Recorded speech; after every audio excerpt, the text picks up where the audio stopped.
السلام عليكم ورحمة الله وبركاته.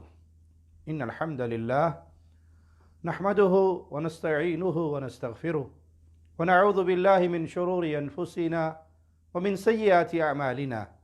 من يهده الله فلا مضل له ومن يضلل فلا هادي له. أشهد أن لا إله إلا الله وحده لا شريك له وأشهد أن محمدا عبده ورسوله. أما بعد،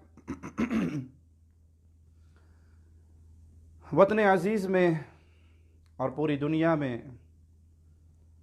کرونا وائرس کا پھیلاؤ تیزی سے بڑھ رہا ہے۔ اللہ سے دعا ہے اللہ ہمارے گناہوں کو معاف فرما دے، انفرادی خطاؤں کو بھی معاف فرما دے، اجتماعی جرائم پر بھی اللہ اپنی رحمت والا معاملہ فرما کے ہمیں معافی عطا فرما دے، اور مسلمان ملکوں سے اس وبا کو اللہ اٹھا لے۔ اللہ ہم سے ناراض ہے، وہ اپنی رحمت سے ہمیں معاف فرما دے، ہماری خطاؤں کو معاف فرما دے۔ پیارے بھائیوں، یہ وقت دعاؤں کا وقت ہے، اللہ کی طرف لوٹنے کا وقت ہے، اپنی خطاؤں پر آنسو بہانے کا وقت ہے، رب کو منانے کا وقت ہے، اور اللہ ہم سے راضی ہو جائے تو یہ چھوٹا سا وائرس اللہ کے لشکروں میں سے ایک لشکر ہے۔ اللہ اس کا رخ اہل ایمان سے ہٹا کر، اہل ایمان کے ملکوں سے ہٹا کر اپنے باغیوں اور دشمنوں کی طرف موڑ دے۔ اس موقع پر پیارے بھائیوں، احتیاط کی بڑی شدید ضرورت ہے، اور حکومت آپ کی بہتری کے لیے، آپ کی بھلائی کے لیے پورے ملک میں لاک ڈاؤن کر چکی ہے۔ تو اپنے گھروں کے اندر بیٹھیے، اپنے گھروں میں اپنے اوقات کو اللہ کو منانے میں صرف کیجیے، قرآن حکیم کی تلاوت کیجیے، اپنے بچوں کی تربیت کیجیے، اپنے گھروں میں باجماعت نماز ادا کیجیے۔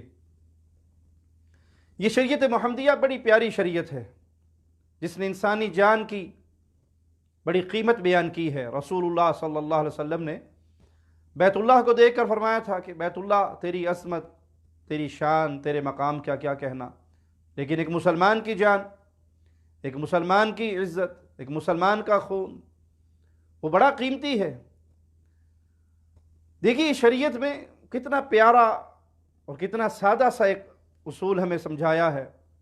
صحابہ بیان کرتے ہیں کہ اگر کوئی شخص پیاز اور لہسن یہ کچا کھا کر مسجد میں آ جاتا تو ہم اس کو پکڑ کے بقی قبرستان کے پاس چھوڑ آتے کہ تیرے منہ کی اس بو سے مسلمانوں کو اذیت ہو رہی ہے۔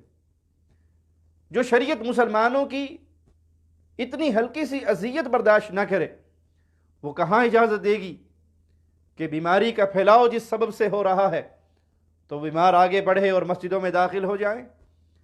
ابھی 2 دن پہلے ہی ایک پوسٹ دیکھنے کو ملی کہ ایک ہاسپٹل میں 2 کرونا وائرس کے مریض لائے گئے اور وہ غائب تھے، اور 1 گھنٹے کے بعد وہ واپس ہاسپٹل میں آ گئے، غائب ہوئے اور واپس آ گئے۔ پوچھا گیا کہاں گئے تھے، تو جواب دیا کہ ہم جمعے کی نماز پڑھنے باجماعت مسجد گئے تھے۔ پیارے بھائی، عقل کے ناخن لو، یہ وائرس تو تیزی سے پھیلتا ہے۔ اگر آپ نے مسجد کے دروازے کو پکڑا ہے تو کئی گھنٹے تک یہ اس میٹل پر، اس لوہے پر زندہ رہتا ہے۔ کسی نمازی کو اپنے ہاتھ ملایا ہے تو آپ کے ہاتھ کے ذریعے وہ وائرس آگے منتقل ہو سکتا ہے۔ جس شریعت میں یہ ہے کہ پیاز کھانے والے کو مسجد سے نکال دیا جائے، دوسرے مسلمان کو اس کی بو کی تکلیف شریعت برداشت نہیں کرتی کہ اس کو اذیت ہوتی ہے، ملائکہ کو اذیت ہوتی ہے، وہاں ایسے شخص جو بیمار ہیں اور وہ جانتے ہوئے بھی کہ بیماری میں ڈوبے ہوئے ہیں، وہ مسجدوں کا رخ کریں کہ ہم نے باجماعت نماز پڑھنی ہے۔ آپ کو گھر میں نماز پڑھنے کا حکم ہے، آپ نمازیں گھر میں پڑھیں۔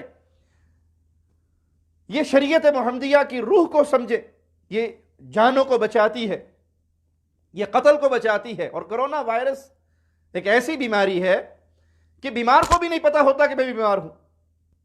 جب تک اسے پتہ لگتا ہے، اس کو سانس چڑھتا ہے، اسے کھانسی ہوتی ہے، اس وقت تک 50% اس کے پھیپھڑے ختم ہو چکے ہوتے ہیں۔ جب وہ بیماری اسے گرا لیتی ہے تو اسے سمجھ آتی ہے کہ میں مریض ہوں۔ 14 دن تک تو اسے خبر ہی نہیں ہوتی کہ میری تکلیف کا معاملہ کیا ہے، میں بیمار بھی ہوں یا نہیں؟ پیارے بھائی، بارش کے اندر اللہ کے نبی صلی اللہ علیہ وسلم کی تعلیمات ہمارے سامنے ہیں کہ آپ مؤذن سے کہا کرتے تھے کہ اعلان کرو اپنے گھروں میں نماز پڑھنے کی۔ تو جو شریعت بارش کے قطروں سے نمازیوں کی تکلیف کو دیکھ کر یہ حکم دے دے کہ اپنے گھر میں نماز پڑھ لو، حالانکہ بارش سے بھیگا ہوا انسان مسجد میں آئے گا تو کسی نمازی کو کوئی تکلیف نہیں، لیکن شریعت اس کی تکلیف کو سامنے رکھ کے اجازت دے رہی ہے کہ تم اپنے گھروں میں نماز پڑھو۔ تو اللہ کے لیے اس بیماریوں کو آگے نہ پھیلائیں، یہ تو بہت پھیل رہی ہے، اور پھیلانے والے دشمن پھیلا رہے ہیں، جان بوجھ کے پھیلا رہے ہیں، عملاً قصداً اس جراثیم کو پھیلا رہے ہیں مسلمانوں میں۔ تو آپ اللہ کے لیے مسلمانوں پر رحم کریں۔ یہ فقہی اختلاف کا وقت نہیں ہے کہ کچھ علماء کا کہنا ہے مسجدوں میں جاؤ، کچھ کا کہنا نہ جاؤ۔ پیارے بھائی، اپنی جانوں کو بچائیے، اپنے گھروں میں محصور ہو جائیے، حکومت کے ساتھ تعاون کیجئے، اس لاک ڈاؤن کے اندر اپنے گھر بیٹھیے، اپنی بیوی کی تربیت کیجئے، اپنے بچوں کی تربیت کیجئے، انہیں قرآن حکیم یاد کروائیں، انہیں قرآن حکیم کی آیات سکھائیں، اپنے گھر بیٹھ کے اپنے اللہ کو منائیں۔ اللہ سے دعا ہے اللہ ہمارے گناہوں کو معاف فرما دے، اللہ ہماری خطاؤں کو معاف فرما دے، اللہ ہماری سیاہ کاریوں کو معاف فرما دے۔ اے اللہ ہم سے وہ سلوک نہ کر جس کے ہم حقدار ہیں، ہم سے وہ سلوک کر اے اللہ جو تیری رحمت کا تقاضا ہے۔ اپنی رحمت سے ہمیں معاف فرما دے، اپنی رحمت سے اس وبا کو اٹھا لے، مسلمان ملکوں سے اس وبا کو اٹھا لے، اپنے بندوں پہ رحم فرما دے۔ اقول قولی ھذا واستغفر اللہ لی ولکم ولسائر المسلمین۔